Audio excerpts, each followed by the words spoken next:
struktur dan fungsi sistem reproduksi pada manusia. Organ reproduksi pada laki-laki. Tahukah kamu organ yang menyusun sistem reproduksi pada laki-laki itu apa saja? Untuk mengetahui organ-organ yang menyusun sistem reproduksi laki-laki, ayo kita selesaikan aktivitas berikut. Mengidentifikasi organ-organ penyusun sistem reproduksi laki-laki. Ya, gambar 1.4 tentang struktur organ penyusun sistem reproduksi laki-laki dan lengkapilah nama organ-organ tersebut sesuai dengan keterangan pada tabel 1.1. Ya, lakukanlah dengan teliti dan cermat ya saat kamu menyimak tabel 1.1 melengkapi gambar 1.4 ya. Oke, kita lengkapi dulu nama-nama yang tadi sudah kita dapatkan. Ya. Di sini kita mulai dari yang A dulu. Yang A mana? Wah, kok enggak ada yang A ya? Nah, di sini A. A ini adalah penis. Penis adalah organ kopulasi ya, organ kopulasi. Fungsinya ada dua, yaitu untuk mengeluarkan urin ya, dan untuk mengeluarkan sperma. Ya, di sini ada matriks yang terdiri sama ini kelihatan di sini adalah pembuluh darah ya, yang apabila matriks ini terisi oleh darah, maka penis akan menegang. Oke. Kemudian yang B ini adalah testis. Testis ini adalah organ untuk menghasilkan, ada dua ya, sperma dan hormon testosteron. Ya. Dan ini adalah skrotum. Skrotum adalah kantong dari testis atau kantong zakar. Ya. Testis itu ada dua, ya, di kiri dan di kanan. Dan di sebelah kiri ini lebih ke bawah daripada yang sebelah kanan. Ya. Lebih ke bawah daripada yang sebelah kanan. Kenapa? Testis ini adalah alat yang sangat sensitif. Artinya dia memproduksi sesuatu barang hidup, sel hidup yang harus selalu terjaga suhunya. Ya. Jadi agar tidak terlalu panas, maka bagian yang kiri agak lebih rendah daripada yang kanan. Ya, biar tidak berdampingan. Terus skrotum ini memiliki kemampuan untuk mengkerut ya dan mengendor. Apabila suhu udara ini panas ya, biar tidak terlalu panas dia akan mengendor. Ya, dia akan mengendor untuk mengurangi suhu. Jadi, saya sarankan kalian jangan memakai celana dalam terlalu ketat. Karena biar ada ruang untuk testis ini mengendor. Kalau tidak ada ruang untuk mengendor, sperma yang dihasilkan akan kurang bagus, ya. Atau bisa jadi masalah medis malah, ya. Jadi jangan menggunakan celana dalam yang terlalu ketat. Oke. Kemudian itu juga alasan di sini biasanya berambut. Nah, rambut ini adalah media untuk menyerap keringat dan untuk heat exchanger juga. Untuk pertukaran panas ya. Saat keringat ini menguap, dia akan membutuhkan energi dari lingkungan. Nah, dia menyerap panas dari lingkungan, digunakan untuk menguap sehingga lingkungan dalam hal ini adalah testisnya akan terjaga dingin. Oke, itu konsep kenapa kita berkeringat. Kemudian C kita mana cari C. Cari C, kok enggak ada C? Oh, C sudah. Ya, saya cari D. D ini adalah epididymis. Epididymis. Epididymis adalah kantong untuk mematangkan sperma. Sperma adalah suatu desain sel yang mempunyai kepala. Di sini ada mitokondrianya untuk membangkitkan energi, terus ada ekornya. Ya, agar untuk perjalanan panjang dia cukup dewasa, dia dimatangkan atau didewasakan di epididymis ini. Ya. Kemudian DE. E ini adalah phase difference. Adalah saluran yang menghubungkan antara epididymis sampai ke Ini adalah fascicula seminalis. Fascicula seminalis. Seminalis. Fascicula seminalis. Fas itu adalah kantong atau wadah atau jambangan. Seminalis, semen itu adalah cairan. Cairan semen, ya. Cairan semen berisi makanan, ya. Cairan di sini cairan semen itu berisi makanan untuk sperma. Jadi ada perbedaan antara sperma dan air mani. Ya, sperma itu selnya ini. Kalau air mani atau semen adalah campuran sperma dan cairan. Cairan ini banyak manfaatnya. Nanti akan kita bahas. Salah satunya adalah memberi makan pada sperma. Sperma itu sel hidup. Dia butuh makan juga, ya. Dia butuh oksigen, ya. Disinilah di vas deferens. Kita kembali ke vas deferens lagi sebelum fascicula seminalis. Vas deferens itu sebuah saluran. Nah, saluran ini biasanya digunakan untuk bisa juga KB. Kalau vas deferens ini dipotong atau diikat, maka akan menghindari sperma ini keluar, sehingga akan orang tersebut akan steril, ya, dari sperma sehingga tidak bisa menghamili orang.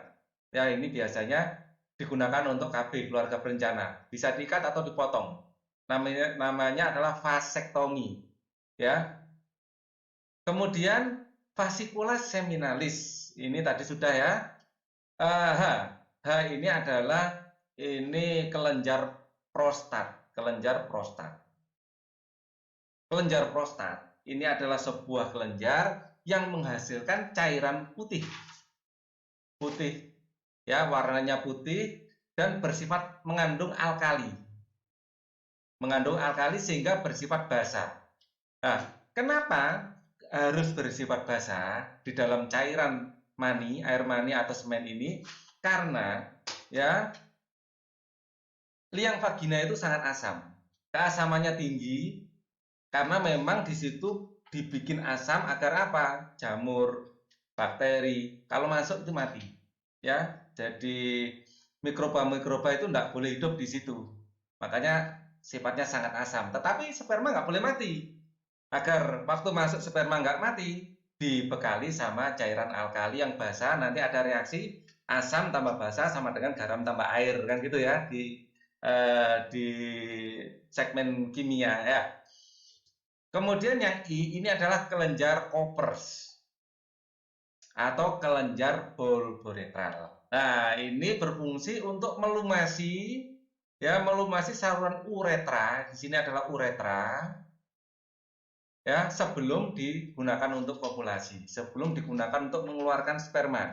Ya, ini adalah cairan yang melumasi dan membersihkan sisa-sisa urin yang ada di sini, ya, menetralisir lah intinya, ya. Oke. F ini adalah uretra. Adalah saluran yang digunakan, ada dua macam cairan yang keluar dari sini. Satu adalah urin dari bladder, ini adalah kantong kemih atau bladder. Yang kedua adalah sperma bercampur dengan cairan dari fascicula seminalis yang berfungsi untuk memberi makan tadi. 60% cairan air mani ini berasal dari fascicula seminalis. Ya, jadi kebanyakan berasal dari sini. Mendukung proses pembuahan. Sekarang protein pembekuan, ya.